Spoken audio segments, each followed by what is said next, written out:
What's up, everybody? Thank you for tuning in to episode 12 of the Daily Dose podcast. Happy Monday, guys. Don't forget to like, subscribe, and share. Keep running up the channel. I appreciate all the support. This podcast is sponsored by Jack Pack LLC, all organically grown cannabis right here in Albuquerque, New Mexico. We got a lot of current topics to go over. Of course, we're going to go over the fights from Saturday night and then just a bunch of current topics from throughout the week. Let's get right into it. There was a decent amount on the prelims. There was a lot of submissions, so a lot of cool submissions on the prelims. Jared Gordon got a huge KO over Thiago Moises, put him out cold. Pretty nuts. It was a great performance by him. Julian Erosa, he got just outworked on the main card. That was crazy. So all three of the fights on the main card were decision after you had decision, submission, TKO, submission, KO, submission. So most of the fights on the prelims were finishes. And then that's what really makes fights boring. You get all these finishes, and then you go to a bunch of decision. And then you get Michael Morales versus Gilbert Burns. Of course, this was, the young blood versus the old lion. How does it turn out? They were doing pretty well, kind of feeling each other out. It was going pretty slow, nothing too crazy. Morales catches Burns, drops him, got back up. Burns got into a clinch, ended up taking him down, was trying to hold the position, and he just couldn't. Morales popped up and dropped. He caught him with a beautiful uppercut, like under the guard. That kid is really long, super rangy, so caught him with the uppercut, dropped him again, and got him out of there. That's just how it goes sometimes. Burns looked like he was in great shape. He was focused. He said he addressed a lot of stuff. Sometimes this is how it goes. So shout out to him. A quick kind of side story. When my mom passed, it's been about 2 years, but whenever she had passed, one of his teammates, Dustin Lampros, I was talking to him. I was messaging him, and he had lost his mom before, and he kind of knew the pain and everything. So he actually had Gilbert Burns record a voice message for me, telling me to keep my head up, and we're warriors, we're going to get through this. And me being such a UFC enthusiast and MMA fanatic, like, I don't think he'll ever even know how much that truly meant to me, how much it helped me in the time. Like, I was so lost and confused. So no matter what, that was something where, like, he didn't have to do that, and it really showed his character and how good of a person he is. So regardless of the wins or losses, I support and appreciate him. And I just wanted the world to know that. It was really something that meant a lot to me, and he didn't have to do that. So shout outs to him. We'll see what happens next. I think he's got a couple more in him.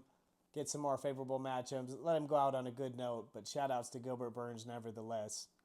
No fights coming up this weekend. It won't be till the following weekend. Always kind of sucks when there's no fights going on, but that's how it goes sometimes. I'm curious to see how those UFC 315 pay-per-view buys come out. I'm guessing they probably did like 30,000. Nah, but I mean, yeah, Bilal's not a big headliner, and it was just kind of a weird fight card in general, so I doubt it did big numbers. We'll see what happens when it comes out. Of course, and I already talked about this, but Ilya and Charles is official, as well as DDP versus Hamza. Now, that one's going to be a really good fight. I think Hamza will have a very hard time just taking DDP down in general, much less controlling him and doing what he's done to some of these other guys. It's going to be hard enough just to get a hold of him and get him down. So I'll really be curious to see how that turns out. I'm definitely excited for that. Hopefully Hamza doesn't get injured. If he does, we said it here first. That guy has been pulling out a lot lately, so hopefully not on that one. Shout outs to Patchy Mix. I've been around him at Jackson's a little bit. I actually talked to him a few weeks ago at the Tough Enough out there in Vegas. Shout outs to him. He gets signed to the UFC, steps in to replace Cheeto on short notice versus Mario Bautista. Should be a great fight.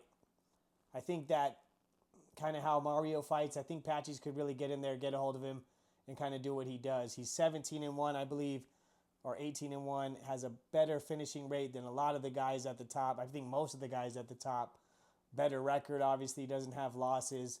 Be really interesting to see how he kind of matches up in that 135-pound division.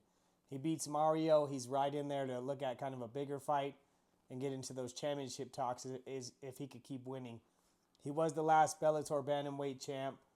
You don't necessarily deserve it, but Dana likes to give guys like that immediate tough fights to see where they're at. It would be really cool to see. Shout outs to him. Holly Holm signs to MVP Boxing Promotion. So for Holly, obviously, she's been there, done that, kickboxing, boxing, MMA. She signed to GFL. Obviously, that's never going to happen if she's signing to boxing now. So really for her, it's just all she knows. She's one of those fighters that was constantly in the gym, whether she had a fight booked or not, always dedicated, always learning, always pushing. So she just loves this to compete. She loves fighting. It's just something like basically all she knows. I know she's made a lot of money in the UFC. I'm sure it's not a money issue. She's fighting a younger fighter. It'll be interesting to see how she looks now back under the boxing rules. Shout outs to her. There was this funny, I think it was last week or so. I don't know if you guys seen it, but Rampage Jackson on his Jackson's podcast, he co-hosts with some other guys. He had Tracy Cortez on there. And he was joking with her about training. You could tell his co-host kind of knew what he was doing. And she was just kind of weirded out. Like, you can't train with me. You're a lot bigger and stuff. And then he's like, yeah, let's practice triangle choke defense. So for those of you who don't know, or if you're listening to this without looking, he's meaning when Tracy Cortez would wrap her legs around his face. That way, you know, her lower body's right there. Like, come on, dog. You're on your podcast. He's over here asking her if she'll put him in a triangle choke. You could tell she was very uncomfortable. Like, come on, my boy. I get you going to shoot your shot. But that was like, what in the world, bro? It's really funny. Go check it out if you haven't seen it. She was definitely uncomfortable. Pretty crazy. You know, they always say never judge a book by its cover. The gold medalist Kyle Schneider has been arrested in a prostitution ring. He's going to be pleading guilty to lesser charges. I mean, just the fact, though, that he was a 3-time NCAA champion, a gold medalist in the Olympics, you know, representing your country, and you're also doing a prostitution ring on the side. That's just, that is crazy and unexpected, you know, so who knows how it's all going to play out. But that was definitely one that I think surprised a lot of people. So the streamer Vitaly, I don't know if a lot of people knew of him, or he used to be, you know, years back, he was pretty funny. He did a lot of these harmless pranks. He was rolling. And then he ended up kind of having a downspout, partying too hard. He basically kind of lost everything. He was sued. And then as of recently, he popped back up and he was trying to turn it back around and get his life in order. Well, he went out to the Philippines to record some content, was pranking people out there, and was going way too far. Like, making people uncomfortable, doing stuff to the locals you can't do, this and that. He's now in prison and probably facing a lot of time. It's like, come on, man. You got to know if you're going to go somewhere, know the rules, know the guidelines, know what you can and can't do, because now he's in a terrible situation and they don't play. Like, I definitely could see them making an example out of him and giving him a very, very harsh sentence. So this guy's life just up, down, up, down, up, down, and he just keeps letting it get worse and worse every time it goes down. So hopefully some way he gets out. He doesn't get too much time. But yeah, it's like his level of fucking around finally met his level of finding out. Now this whole Tory Lanez stabbing case is just nuts. First of all, before we even get to that, you know, the bodyguard of that other person comes out and says Tory didn't even do it. So now this man is innocent, doing 10 years, and he gets stabbed 14 times. It's alleged that he's in critical condition. He was off life support. He's back on life support. Is he even going to live for something he shouldn't even have been in prison for in the first place? See, and that's the problem. Women like that ruin it for women that actually are taken advantage of or abused or whatever it may be. Because when you do stuff like that, it makes people look at you a different way. So shame on her. That's terrible. But he gets stabbed 14 times. Some people are saying, oh, he was talking trash that they made about his wife, this and that. A lot of other people that are, you know, familiar with prison politics are like, especially someone of that stature, you can't just stab him like that. That had to come from the higher ups for whatever the situation may be. It's a mess either way. Nevertheless, it's crazy. He's on life support. Hopefully he makes it through and then sues Megan Thee Stallion for at least 100 M's. She should do 10 years. It's just crazy, man. You cannot mess with someone's life like that. So shame on her, and hopefully Tory bounces back and gets out from all this. Now, allegedly, Justin Bieber's broke. Well, he sold his catalog for like $210 million. A lot of people that were around him and kind of know the situation are saying that it was because he was having financial troubles. Of course, it could be clickbait, but I mean, sometimes people get famous, they live these crazy lifestyles, and they blow money twice as fast as they earn it. So who really knows? In my mind, I'm like, man, if he really made all those hundreds of millions and went broke, that is crazy. And what are you spending your money on, my boy? Chill out. That's so much money to blow. Now, a couple things I kind of want to get into. These next couple topics are kind of like what's going on in the world. So first of all, men gossiping about other men. I be seeing YouTube pages, Instagram pages where people critique, criticize, follow, make fun of, put people on blast, a celebrity, someone doing a big thing, someone successful. Like, yo, that's female stuff, my boy. Only females do stuff like that. If you're a man and you're trying to make it, you're trying to do a channel, if your whole content is about someone else messing up, slipping up, whatever it is, you're a goof. You're an absolute dork and a goofball. And get a life and make some real content. That's crazy. You're over here talking about, for example, there's this fitness influencer, Wes Watson, went to prison. A lot of people say he's faking, he's this and that. Obviously, he looks ballin', he's doing something. And there's so many people that try and make channels on him, critiquing him, saying he's fake, saying he's this and that. Like, dog, go get your money up and quit all that funny stuff because you look like a goofball. So that's just an example I can think of off the top of my head, but I just been seeing that a lot lately. And I wanted to reassure some of these youngins and people that that's not how you should get down and conduct yourself. That is for goofballs.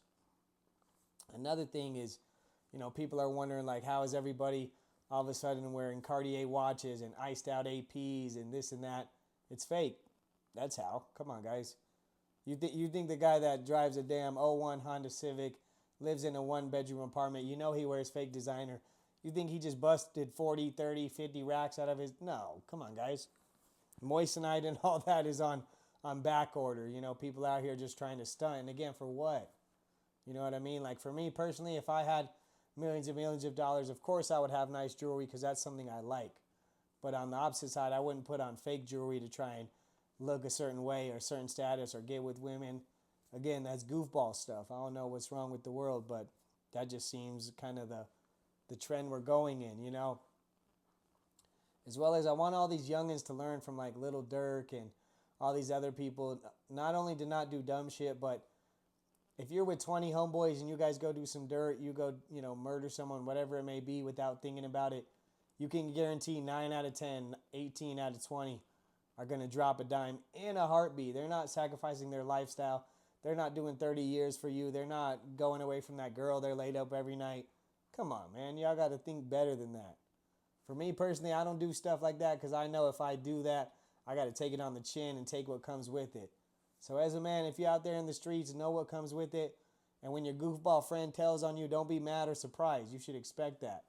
You should be more surprised if someone don't tell on you. Come on, man. Y'all got to get it together. Message of the week. The life you want is in the lifestyle you're avoiding. Miss out on some things, Live below your means. Skip some events. Don't be at the party every weekend. Don't go to that concert you really can't afford to. Don't max out your credit card for an outfit that people ain't even going to remember. That's the problem is y'all want to get to a certain place without doing what it takes. Sometimes you got to slow down, stack your paper up, maneuver, figure out how you got to get it. And when you get there, you got time to catch up. Yeah, don't waste time. Don't let stuff pass by. But also don't waste it. Don't try and impress people that ain't going to be there for you, that don't really care what you got going on. I think we're in a time where all this fake, weirdo, whatever, people are just doing so much stuff. Just be you. It doesn't cost $1 to be yourself. You don't have to remember how to be yourself. You don't have to think about being yourself. You just be yourself. It's the easiest thing. And if people rock with you, cool. And if they don't, who cares? You'll never have to look in the mirror and second guess yourself. In a world right now full of lazy, fake, unauthentic people, you could literally stand out just by being yourself. So that was it for this week, guys. I just wanted to go over, the fights from Saturday. Shout out to Gilbert Burns, like I said. Bunch of current topics going on. The Diddy case is crazy. You know, I'll talk more about it next week. We'll let another week go by, see how it all pans out. But again, thank you guys for all the support. Episode 12, guys. Keep running it up. Like, subscribe, and share. Keep pushing positivity. Keep being the best version of yourself. I'll see y'all next week.